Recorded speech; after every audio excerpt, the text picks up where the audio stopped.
As part of a collaborative media partnership between C&G Newspapers and Southfield Cable 15, we present a story by Southfield Sun reporter Jennie Miller.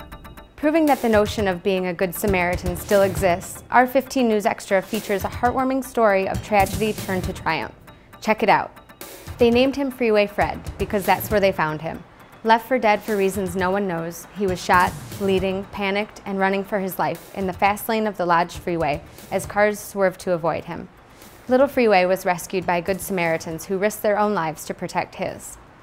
Freeway Fred. Last weekend, a gentleman was driving down Lodge Freeway, I believe it was near 9 and 10 Mile, and he saw a pit bull kind of just jogging along, bleeding quite a bit from his neck. He followed him along at a slow pace, and then one of our volunteers was behind him in a car and pulled over at the side. He had his young son in his car, so he couldn't take the dog in, but he helped her get the dog in. They brought Freeway to our shelter to see if we could take him in and take care of him. He was bleeding a lot, needed emergency care right away. We took him over to a vet that we use quite regularly, Wilson Veterinarian Hospital in Romeo. They took him in, he did surgery, he had had a bullet wound through his esophagus, and he had treatment also on his hind legs. He had some other injuries, he had been beaten around a little bit. It's hard to tell what his injuries were from. But they are also he's been resting comfortably this week, recovering from his surgery, from his neck wound, but he is also having another surgery today. They discovered that he has a rear leg problem, so he's having surgery also on his rear leg today. Today, Freeway is in stable condition, but having trouble walking due to his multiple surgeries. Freeway is currently in Wilson Veterinary Hospital in Romeo, and he is recovering from his surgeries. While the incident illustrates the disturbing trend of animal cruelty, it also highlights the vital role that Good Samaritans and local animal shelters play in aiding animals to recovery. Almost Home is currently accepting donations to cover Freeway's surgeries and get him well enough to be adopted. Well, what we're really looking for right now is Almost Home could really use some donations. We're going to have extensive cost involved in all of his surgery and his medical bills.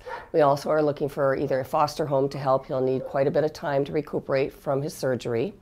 And of course, in the end result is we'd like somebody to be able to adopt him. Freeway isn't the only animal up for adoption at Almost Home. The shelter has numerous other pets looking for a home. We have, right now currently, we have about 20 cats, and we have anywhere from 50 to 70 dogs at a time.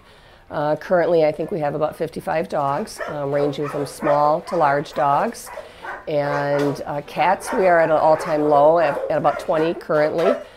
We also have dogs and cats that are in foster care.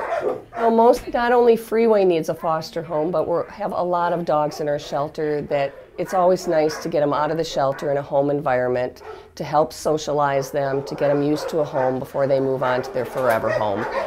So it's a good way to help when you can't take a dog forever, to just help get them socialized. We are under contract with the City of Southfield. We take in all their strays. We work closely with the animal warden for their animal control. They bring in strays that they find, cats and dogs. They also will bring in some surrendered pets. So we take care of them, we bring them in, we give them all the vet care that they need, we make them adoptable, and then we try to get them adopted to good homes. Since word got out about Freeway Fred's tragic fate and heroic rescue, an outpouring of support has come from the public. To make a donation to Almost Home or to inquire about fostering or adopting a pet, call 248-200-2695 or visit almosthomeanimals.org.